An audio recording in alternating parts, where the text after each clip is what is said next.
最近这国际局势比过年的庙会还热闹。叙利亚那边，俄罗斯正忙着收拾破盖卷，战略转移，放弃了战略空军基地。日本那边，俄罗斯的空中老爷车又跑去刷存在感。最近这段时间，这是俄罗斯第二次派军机袭扰日本北海道周遭空域。印度则是整出了一场足以让全世界生物学家和军事学家同时沉默的阅兵式。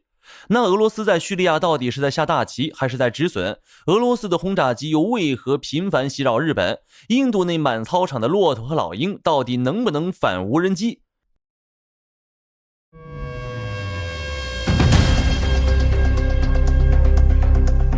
咱们先聊聊叙利亚。俄罗斯在叙利亚混了这么多年，什么名堂都没混出来。库尔德斯坦24号报道，俄军在叙利亚北部的卡米什利空军基地居然开始撤了。根据公开的监测视频和卫星画面，那架经典的 I-176MD 环球霸王俄机版正在基地里疯狂吞装备，战机、直升机、地面车辆通通塞进肚子里，然后一拍屁股飞往叙利亚其他俄罗斯阵地。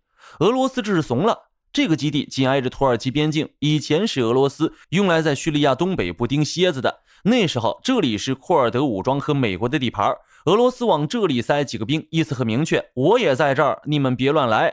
现在局势变了，人也变了。阿萨德政府垮台后，叙利亚政府和库尔德武装达成了停火协议，库尔德人同意交出拉卡、代尔祖尔这些关键地带。既然两家都要一家亲整合进政府军了，俄罗斯这个中间人的活也就干到头了。现在叙利亚政府对普京还算客气，库尔德斯坦24日之前曾报道，叙利亚当局正在考虑正式请求俄罗斯撤离该空军基地。俄罗斯也很聪明，一朝天子一朝臣，说是请求，实际上是不走不行。叙利亚那边已经有人放话了，既然库尔德人把控制权交出来了，俄罗斯在那儿就是无事可做，不如赶紧撤，省得以后被人打出去没面子。而且卡米什利这种边缘地带守着费劲儿，还容易被土耳其或者叙利亚政府找麻烦，不如把拳头缩回来，能保住西边的赫梅米姆空军基地以及塔尔图斯海军基地就已经很不错了。这就是典型的断舍离，虽然名声上不好听，但对现在的俄罗斯来说，这是唯一的选择。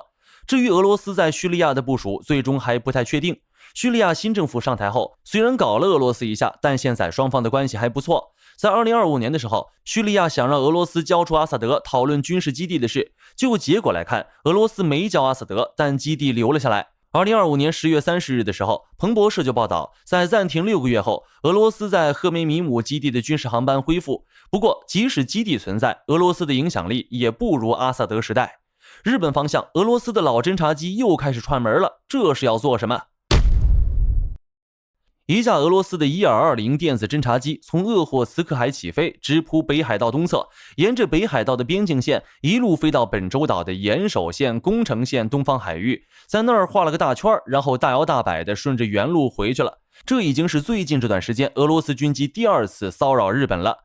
日本航空自卫队也很累，紧急起飞战机应对，全程像保镖一样跟着。但这架伊尔20飞行的路径非常有灵性，专门贴着北方四岛飞，这里是日俄领土争议区，现由俄罗斯实质掌控，目的是什么一目了然。这架伊尔20外号库特 A 是伊尔18民航机改的，虽然机体老的能进博物馆，但上面挂的测试雷达、光学相机，飞这条线可以收集日本自卫队防空雷达的信号。你一紧急起飞，雷达一开，俄国飞机的肚子底下就开始记录你的波段频率。另一边，俄罗斯也有威慑的意思。针对伊尔20袭扰北海道，日本防卫省在地图上画的是侵犯领空，但是在俄罗斯眼里，这就是在家门口遛弯，意思很明确，我虽然很忙，但在远东我还是有一定实力的，别想着夺回北方四岛。就火力军来说，这个威慑等于没有。俄罗斯现在的实力谁不知道？论地面部队，俄罗斯在远东的部署已极度空虚，精锐部队被大规模抽调至乌克兰前线，驻扎在海参崴的第155海军步兵旅以及勘察加的第40海军步兵旅，但在乌克兰战场遭遇毁灭性打击，已多次重组。有报告称，第155旅被重建了8次。俄罗斯从北方四岛撤走了部分 S-300V4 防空系统去支援前线。论空中能力，俄罗斯的苏35、苏30受限于零配件供应以及向乌俄战场的倾斜，在远东的出勤率和妥善率存疑。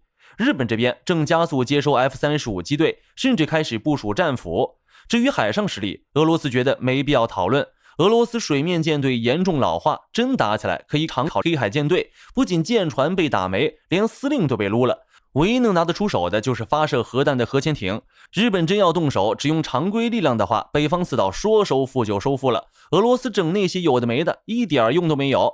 另一边，在印度最近的阅兵上，火力军算是开了眼界，不仅传统的摩托车神技，还有动物方队，鹰还能用来反无人机。最近，印度进行第77届阅兵，这是火力军每年的快乐源泉，最期待的就是摩托车神技。今年摩托车表演还在，而且还升级了，但今年最火的不是美女骑手，而是印度的动物方阵。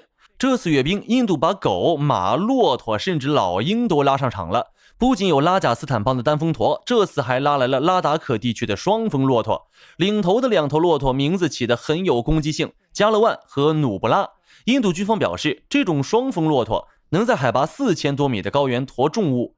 讲道理，在那个机械化部队都喘不过气的地方，这些骆驼确实比拖拉机好使。但这阵仗拉到阅兵场上，总给人一种时光倒流的错觉。还有赞斯卡小马，高原补给的最后100米。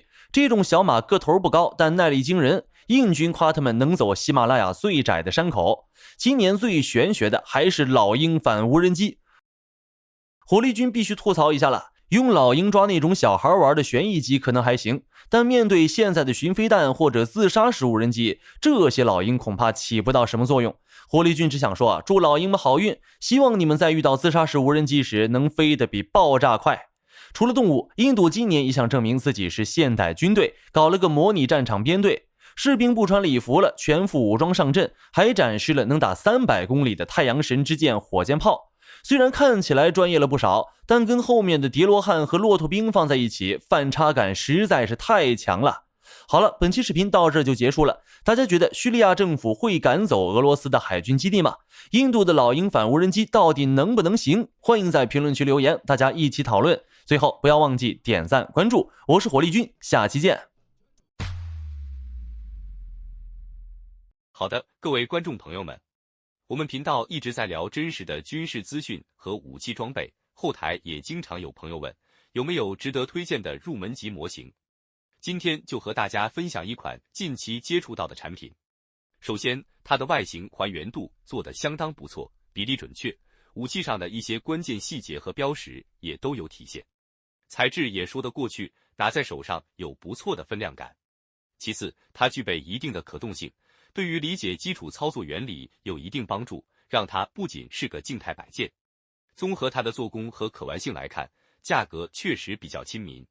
对于想入门模型收藏，或者单纯想在桌上贴一个摆件的朋友来说，是一个性价比很高的选择。